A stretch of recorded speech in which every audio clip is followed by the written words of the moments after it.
Okay, so it's like a very good way of guiding yourself and finding your, again, back to the path and that kind of stuff again. Yeah. But for example, this is just, I don't even know this answer, but let's say I'm in that stillness and I ask that question and get a divorce type, like some massive problem comes up or whatever? Massive problem comes up. Yeah. How would I know that's not just, that's the truth versus that's just another voice? Yeah, so that's a great question. You can be in that moment again and again and again and again. Okay? So, I mean, look, I deal with health anxiety, for instance, and it pops its head up all the time. And I have to go back to the same exact process, getting into that stillness. And then literally what I do every time is just show me that this is not something to worry about. That's it. And then boom, it goes away. Right? And what I'm saying here is this, if some massive problem comes up and you want to figure out is it true or not, then you go back to the stillness again, ask the same question again, and see if it comes up again. Okay. And again, and again, and again. And it's going to come up until you are either A, courageous enough or ready enough to tackle it, right? Or B, it's not going to come up again, and you're going to be like, okay, maybe that was actually just my fear or my limitation speaking or my shadow trying to tempt me away from the path, right? And you'll find quickly after repetitious meditation and getting into that stillness, you'll find that the truth will start to float to the surface. The repetition of the truth will become unavoidable at some point. You know what I mean? Yeah. And why do you think the subconscious knows? That's the $1 million question, right?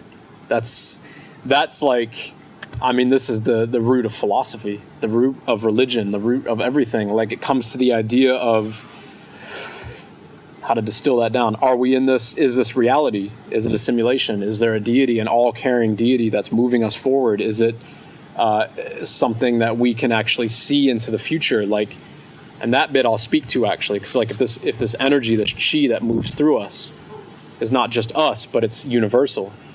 So if it's moving through everything, and if we can connect to it, then it has, I don't want to use the word intelligence because I don't want to freak people out on that, but there's intelligence or information within that energy that we can utilize or we can read. And that might be the easiest way to answer it.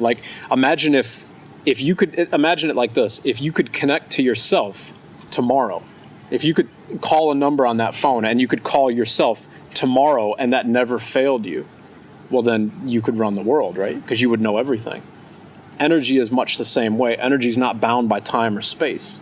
So when we have things like clairvoyance or telepathy or deja vu or all of these things that are and I mean proper clairvoyance. I don't mean coincidental. I mean people who are actually clairvoyant. How can they do that? How can they predict the future with accuracy? A lot of people are charlatans in that. I admit to that 100%.